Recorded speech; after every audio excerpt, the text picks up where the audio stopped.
Newton's Laws, video number 2. So I assume you're watching these videos in order, and I'll go a little faster this time. This situation is just like the free body diagram video 2 situation. So that videos walk through the steps of making up the free body diagrams. And again, I've simplified my subscripts a little bit.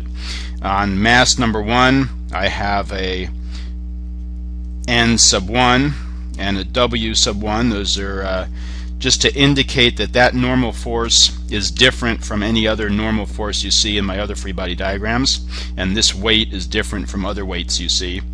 And on mass 2, you can see there are different subscripts there. Those normal forces and weights are different on mass 1 and mass 2, so you have to have some different nomenclature, some different way of identifying them. So I use subscripts. I only have one force, so I'll just call that F. And my normal force on object 1 from object 2 and my normal force on object 2 from object 1 are Newton's third law pairs, so we know that that they're equal in magnitude and opposite in direction, and so I'm just going to call them N12. I'm just going to use N12 from now on. Alright, let's set up our first equation. I'm going to do the same I did last time. I'm going to start with the individual masses, M1 and M2, and then look at the system approach. So first, M1. So we say the sum of the forces is equal to MA, and this is a vector equation, and we're going to divide this up into a sum of the forces in the Y and the sum of the forces in the X. Of course, we have to choose a direction. You could pick anything. I try to pick the direction of my acceleration if I know what it's going to be, and so I'll pick that as my positive X direction. That's the one that's important here. And so in my Y direction I have an N1 minus W1 is equal to 0, right, because there's no acceleration in my Y direction. These masses are just sliding back and forth in the X direction. Actually, just to the right in the X direction.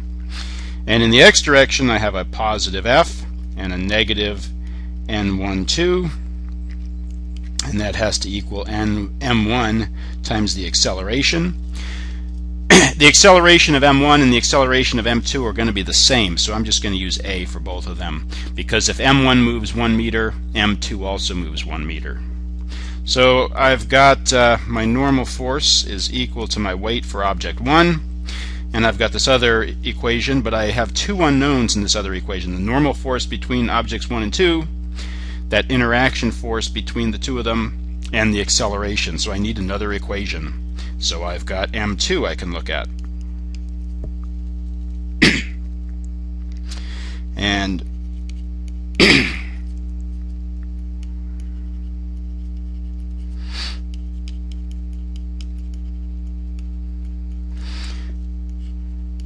and we know the acceleration in the Y is 0, so we've got the normal force on 2 minus the weight is 0. The normal force equals the weight for object 2, which is what we always get with horizontal surfaces that don't have any acceleration. And in my X direction I have a normal force 1, 2 to the right, and that's it. Nothing else. That's in my positive direction. So I can substitute, let's call this equation 1 and this equation 2, and so I can sub equation 2 into 1,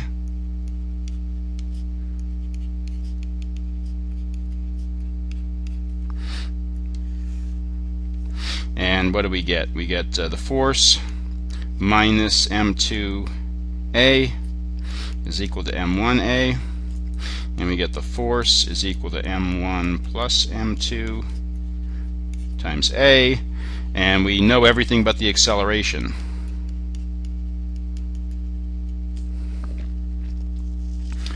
So these are the same numbers we had in the last problem. So this is going to work out to be, the force is 20 newtons. The mass of 1 we figured out was 4.08 kilograms, and the mass of 2 was given. So we've got 1.66 meters per second squared, and remember this is a vector quantity to the right.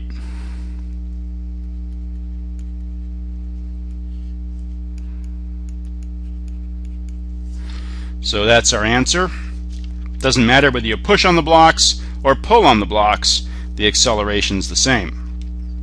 Now we want to find out what that force is between M1 and M2, that normal force, that how they push on each other. So N12. Now we can go back and look at either one of the individual blocks. I'm going to pick N2,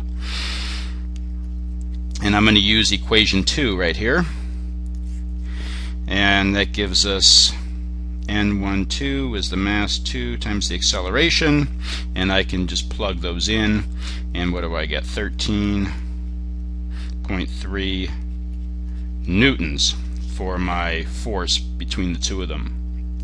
So remember, when you come up with an answer, think about the magnitude, make sure it makes sense. You better get a force between them that's less than, where's my picture, that's less than F, right? Because we're pushing with F on M1, and so M1 can't be pushing harder than that on M2. So you want to think about that a little bit. We knew our force had to be less than 20 newtons, and we knew the units for force, we know the units for force is newtons, so just make sure your units are there and that your values make a little bit of sense. Now let's take a look at the system approach. So we're going to, I'll just redraw it.